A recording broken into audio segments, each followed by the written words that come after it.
მქონდა პრობლემა ახლოს კითხვის და ახლოს ხედვის მხრივ, აქედან გამომდინარე, მიჭირდა რა თქმა უნდა და სათვალეებს ხმარობდი ყოველ წუთში შეიძლება ითქვას. რაც ძალიან მაწუხებდა და იყო დისკომფორტი. ჩივლებიდან გამომდინარე, გადავწყვიტეთ ბატონ დავითისთვის ჩაგვეტარებინა რეფრაქციული ფაკომოსიფიკაცია. მისი მთავარი ჩივილი უკავშირდებოდა ახლმანძილზე მხედვობის გაუარესებას.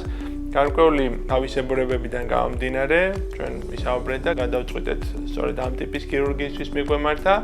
თავის მხრივ ამ ტიპის ქირურგიის მთავარი უპირატესობა წარმოადგენს მისი პროგნოზირებადი და ხანგრძლივი ეფექტი შენარჩუნდება მთელი ცხოვრების განმავლობაში. ბატონ დავითის ოპერაციამ ჩაიარა ყოველგვარი გართულების გარეშე, ოპერაციის შემდგომ პირველ დღესვე შეძლო სათვალის გარეშე წაკითხვა და ეს შედეგი მომავალში კიდევ უფრო გაუმჯობესდება. შეიძლება ითქვას, რომ თვალი ამეხილა და უკეთესად ხედავ ყველაფერს.